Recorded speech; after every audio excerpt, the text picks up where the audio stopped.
All right, folks, hello and welcome back to Online English Class. Hope you guys are doing well today.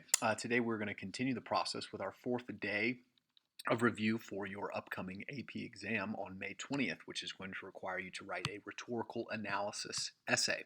Okay, so before we get into that review, let's quickly run through the top of the week announcements. All right, first and foremost, make sure that you're taking care of your discussion grade duties. There is going to be another unique assignment that is given to you at the end of this class period, so be wary of that and be ready to respond to that assignment at the end in your comment. Okay, so you also need to be preparing for the AP exam diligently and independently. Review all the materials that are available for download on RenWeb.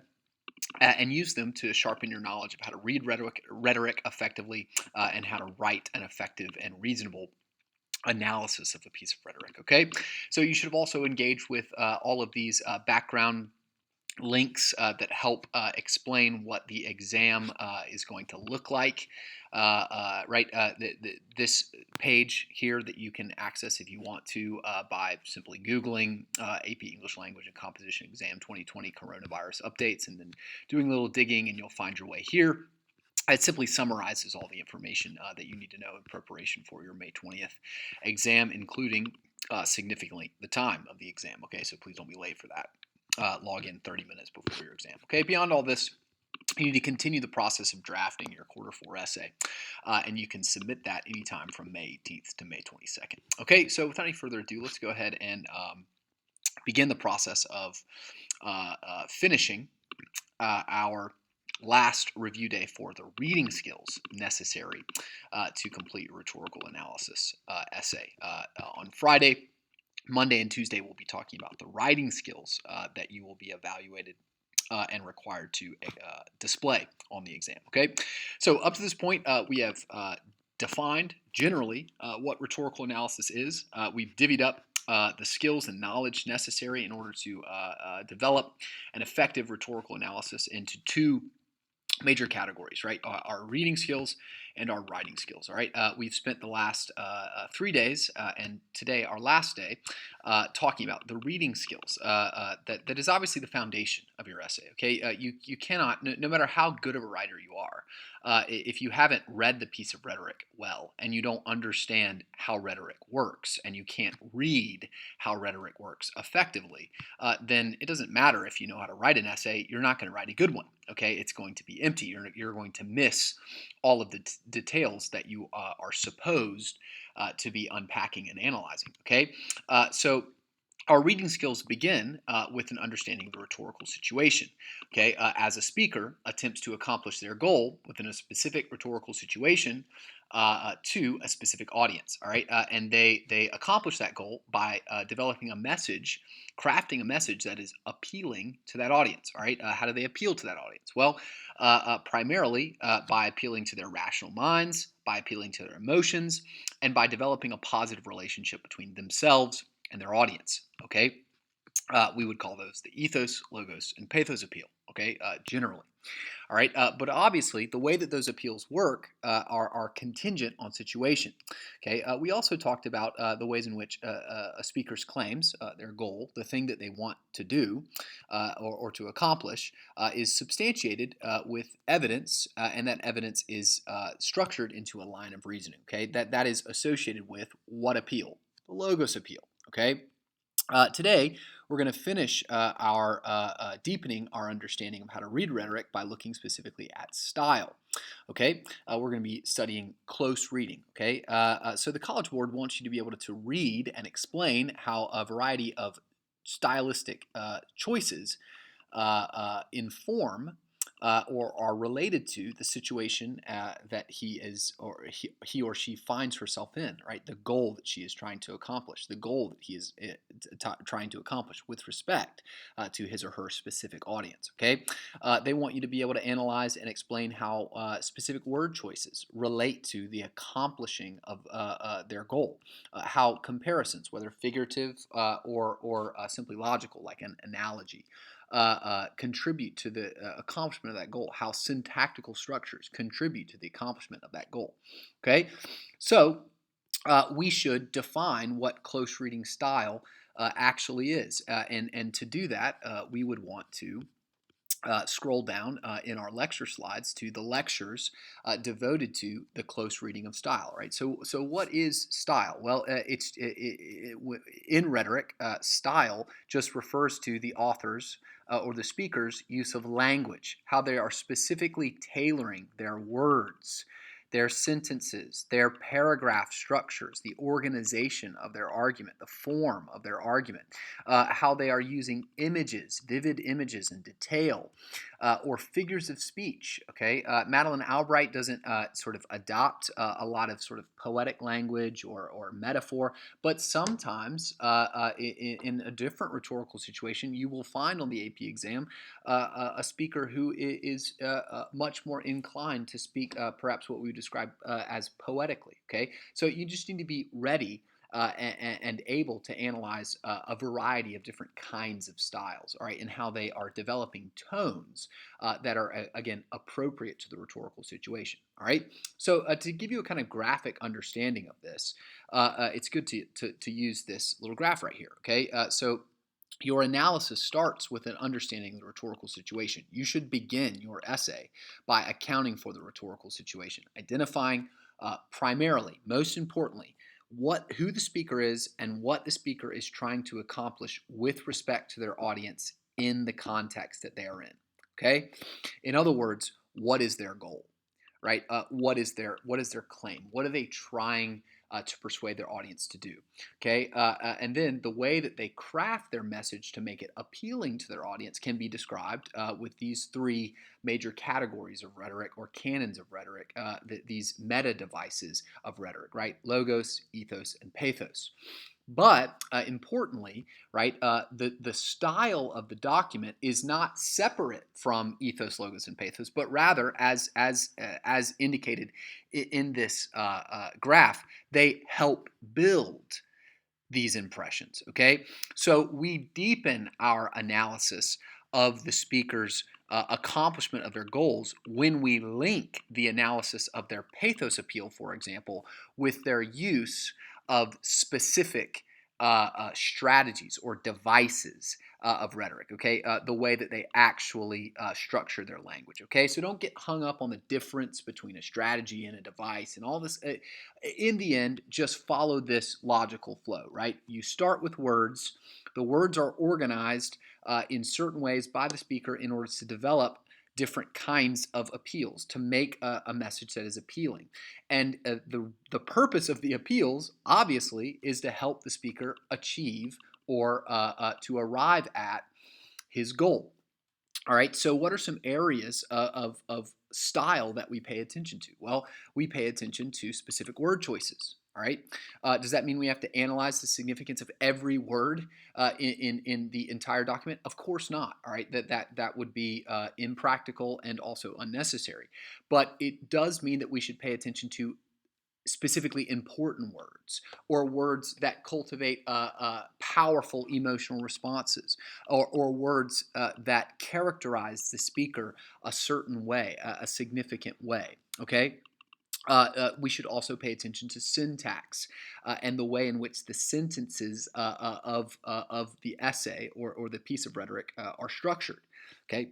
We should also pay attention to the organization or structure of the paragraphs themselves or the units of thought. Okay, so not only do we pay attention to the structure of the sentences, we also pay attention to the structure of the text as a whole, all right, as a rhetorical device that is used to help cultivate these impressions. All right, we also pay attention to images and we also pay attention to figures of speech. Now, here's how students normally get tripped up. Okay, they think to themselves, okay, I get it.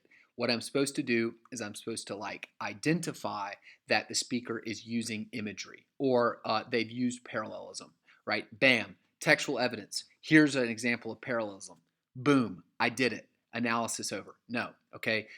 If you want to write an effective analysis, then you need to go beyond simply pointing out the fact that the document is using these devices, which every document in the end is made up of sentences and words and paragraphs, and has some level of detail or imagery and some level probably of figurative language, okay? So it isn't a noteworthy achievement to simply say that they exist in the text, but rather it's a noteworthy achievement whenever you say, here is examples of salient, important uses of style that develop the appeals of the document and how those appeals are related to accomplishing the goals of the document. It always should be, in other words, integrated with one another. Okay?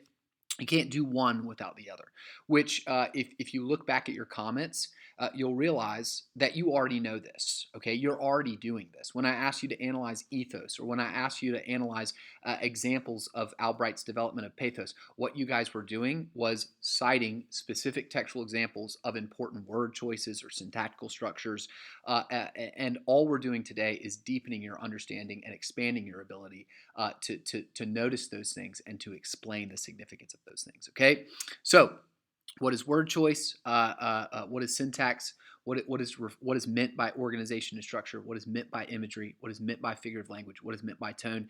The definitions are here available for you on the slide.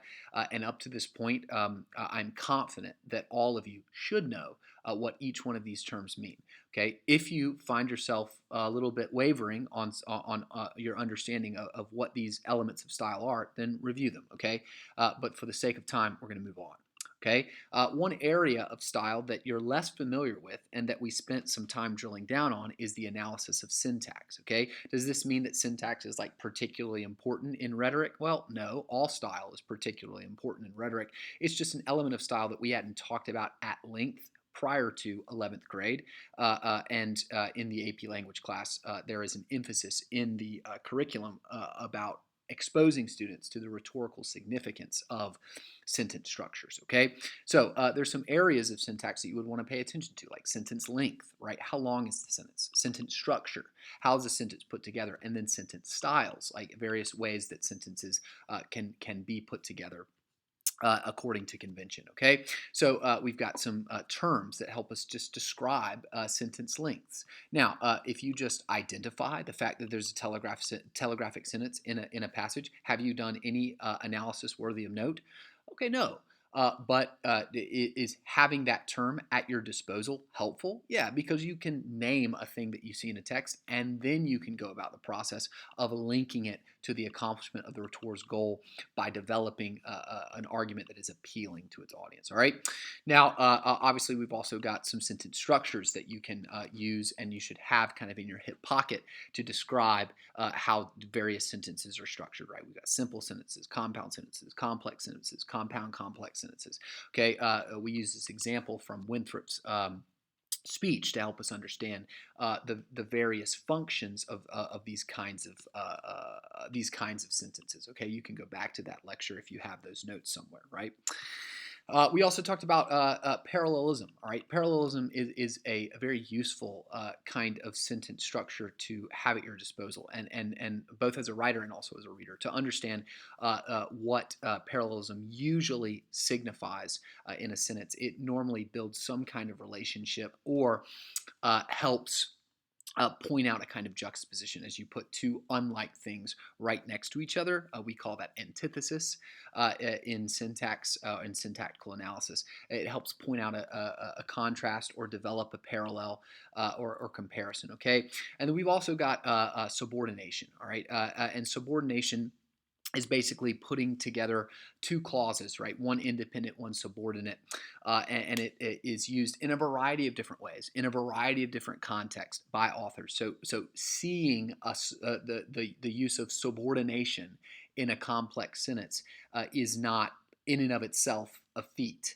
an analytical feat, right? But seeing that it's being used in a specific rhetorical situation to achieve a specific goal, that is a feat. Okay, so it's again something that you would want to have in your hip pocket. Okay, another aspect of style that we talked about is tone. Okay, which is just the attitude of the speaker that is communicated in his or her use of language toward the subject that they're speaking about. Okay, and tone can be a useful device for a variety of purposes.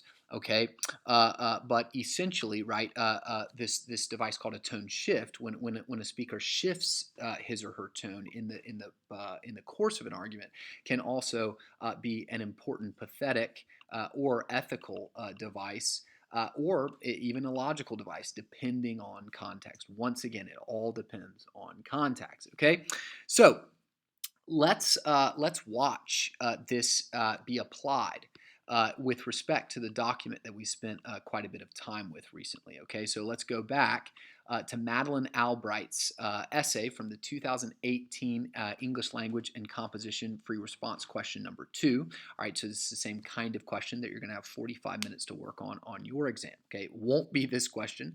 All right, and we're not spending a bunch of time on this question because that necessarily the text that you're going to analyze is going to be like this. We're simply unpacking this specific prompt a lot and in great detail so that you can have a clear understanding of what it means to read rhetoric effectively, okay? And then you, as an intelligent critical thinker, are going to have to apply that knowledge to a variety of different kinds of text. I can't do that for you, and we couldn't prepare enough for you to be ready. We couldn't read every document in the world so that when the exam came, you'd have already read the one that it's about, right? So if you want to read more of these prompts and expand your understanding of these prompts, then you absolutely can. They're available on the AP English Language and Exam page, and I would counsel you to do so. All right, but for the purposes that we're trying to accomplish today, we're going to return to Madeleine Albright's essay, okay? So, to reemphasize, the process of analyzing language is not separate from the analysis of the document's appeals, okay, but is rather a part of that process. It's a part of unpacking how those appeals are actually generated in the language of the text. It shows your deep knowledge of the function of the language and the linguistic choices made by the speaker, okay? So, to this end, all right, let's look at some example observations. All right. So if we synthesize all of our analysis of Albright's appeals up to this point, then we would have a really hefty thesis statement, all right, that we definitely would not be able to write in 45 minutes, all right, on our first reading of a text. Okay, so this is just an example of everything that we've talked about up to this point. Your own independent writing in the 45-minute exam does not have to be this detailed or this well developed. It's not expected to be. Okay, but the reason why I'm giving you this is because it's a target to aim at. All right, you're not going to be able to hit this target perfectly. Okay, but instead of giving you a busted example, I'm going to give you the best example I possibly can so that you can have that in mind and then pursue that quality on your exam as best as you possibly can. Okay. So we start with our articulation of Albright's purpose. All right, this is the heart of your essay. Okay, it is the goal that Albright is trying to accomplish. In fact, if you just simply wrote this in your introduction and then wrote Albright accomplishes this through a variety of rhetorical choices, that would be what is called an open thesis statement. All right, and you would get credit for the thesis point if and only if the rest of your body paragraphs explained in great detail the rhetorical choices that Albright actually makes to defend this goal or to support this goal. All right, so the first way that she supports this goal with respect to the logos of the passage is that she develops a line of reasoning supported with first-hand evidence, all right, evidence from her own experiences, based on the implied premise that all human life, regardless of race, nationality, or gender, is worth defending at any cost. Given this premise, which is just to say, all right, that's if that language is unfamiliar to you, that's just to say, if that is true, For both speaker and audience, her argument leads to the logical conclusion that the graduates have a responsibility to relentlessly engage in the process of pursuing justice throughout the world, despite the adversity with which they will be met. All right, so that gives you a kind of accounting of the last portion of the document in which he talks about the adversity and says, even so, move forward. All right.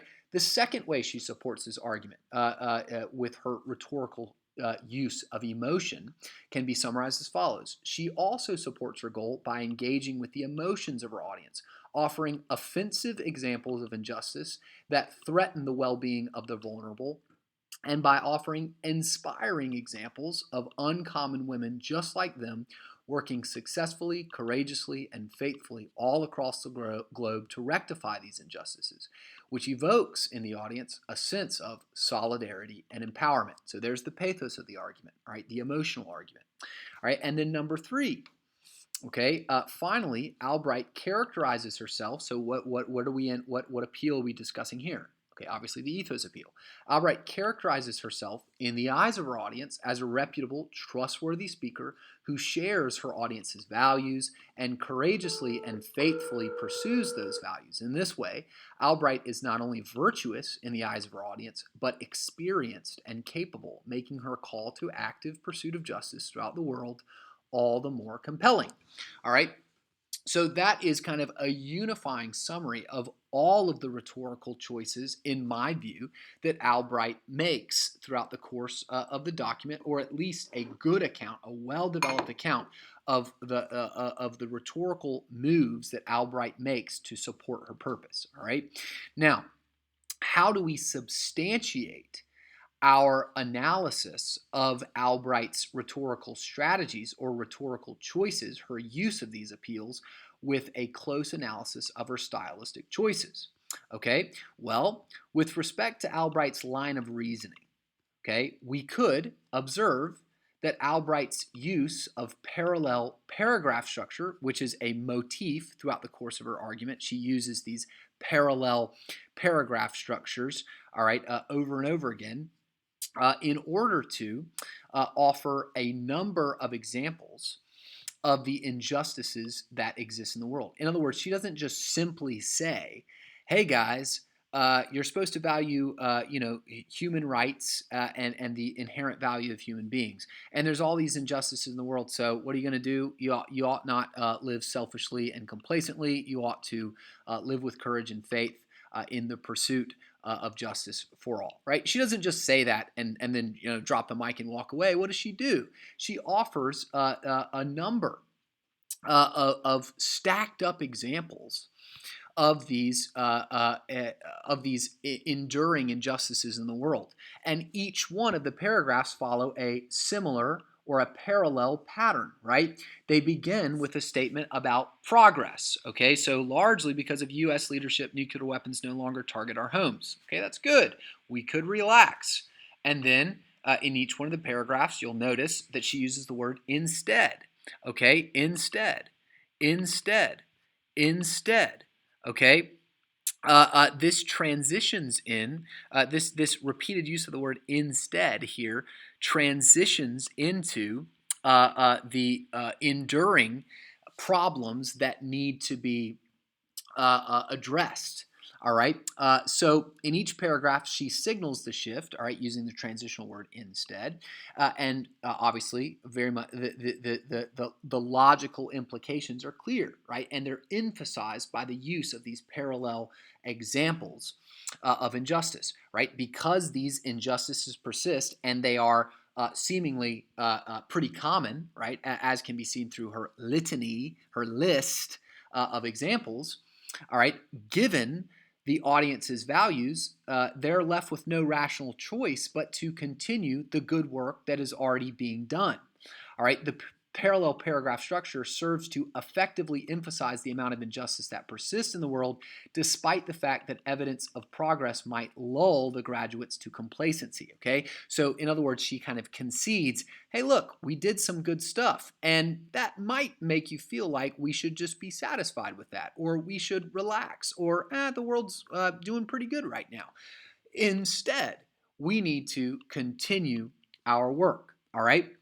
Now, that is an example of what? What kind of specific element of style are we analyzing here? We're analyzing paragraph structure, okay, and also syntactical structure with his repeated use of the transitional word instead, right, and then moving in to what we should do, what we can do, what we must do instead.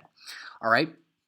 Now, this parallel paragraph structure is actually deepened as it works in conjunction with Albright's appeal to the audience's emotions. Okay, so you see this paragraph. This is a good example of an analytical paragraph with textual evidence. Right, I'm not quoting directly from the text very often, but I am summarizing and describing the textual phenomena and then explaining how it relates to the function of the argument. That is kind of an ideal move. All right, that is something that you definitely ought to do as the analyst. All right, but instead of stopping with my analysis of the sort of rational argument of the first few paragraphs, I am then going to even further support my analysis by explaining how this portion of the argument also works on an emotional level.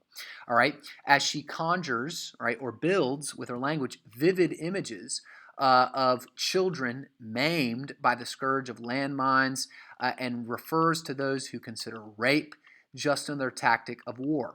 All right, so a reference to these concrete examples, right, maimed children, raped women, are examples of injustice that are intended to do what? Well, they're intended to offend against the sentiments of our audience. They're meant to be offensive. They're meant to be troubling.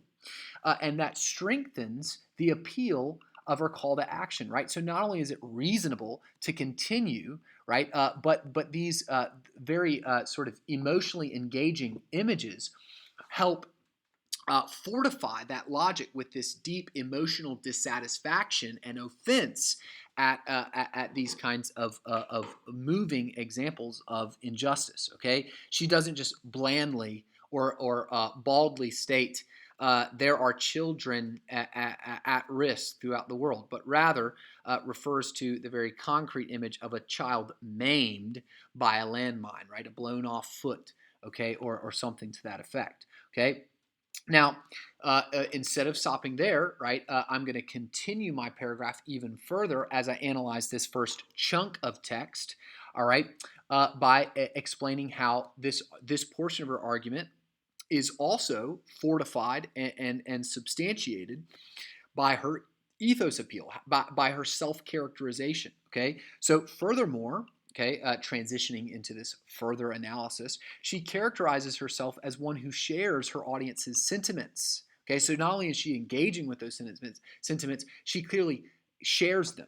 All right, and her offense at it is based on her value of these children's lives, right? Her empathy for them, her belief, this deeply held belief that she and her audience are meant to share, which is that human life is valuable. And she delivers these examples in a tone of disgust and dissatisfaction, like you could relax, right? But ultimately, that statement is given in an ironic tone, right? You could relax. Sure, as long as you're okay with like this happening, okay? Instead, we need to be and are working to reduce these things, okay? So she delivers these in a tone of disgust and dissatisfaction. She includes herself. We are working in the fight against these injustices through a repeated use of collective pronouns like we and our efforts. We are working to suggest that she is anything but apathetic to the dehumanization of the vulnerable around the globe, whether it is those entrapped. Okay, another kind of dehumanizing description of people meant to engage with the audiences of the emotion, whether it is those entrapped in poverty or children living with the threat of violence, not the treat of violence. Albright is concerned and has made her way to the front lines of the fight, substantiating her call to action with her own example. All right, so in other words, I have analyzed the stylistic devices used in this first chunk of text, this beginning chunk of text, that helps develop both her line of reasoning, her emotional argument, and her ethos argument. All right. all of those are put into a paragraph that is meant to explain the rhetorical choices that Albright has made in this section of text.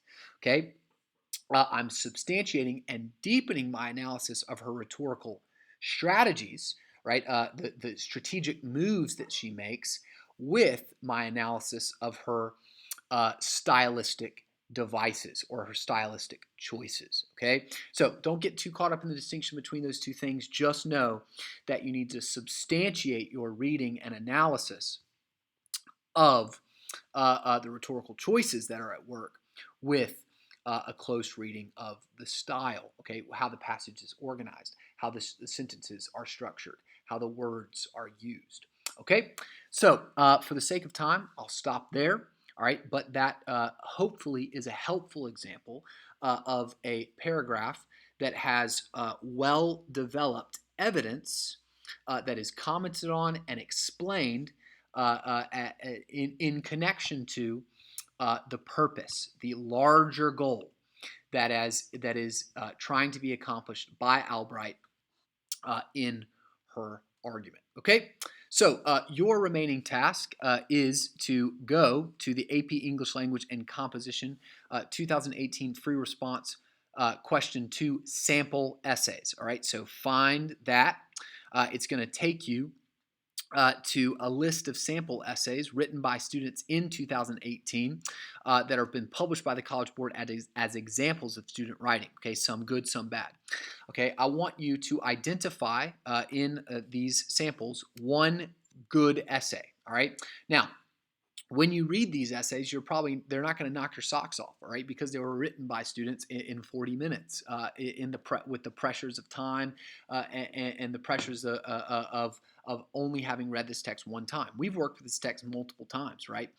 We have the benefit of learning from each other and developing our readings in light of the other individuals' observations. This person is completely alone. All right, so I'd like for you to read Sample H, which, okay, I'll just go and tell you. Sample H is a pretty good essay. All right, I'd like for you to read and evaluate Sample H and score it, okay? Now, you can score it according to the following criteria. All right, does it have a thesis that answers the prompt? Do the body paragraphs explain how Albright is making rhetorical choices that help support the student's articulation of her goal? Okay, those are the only two things I want you to think about, right? Does it have a thesis that reasonably interprets Albright's purpose?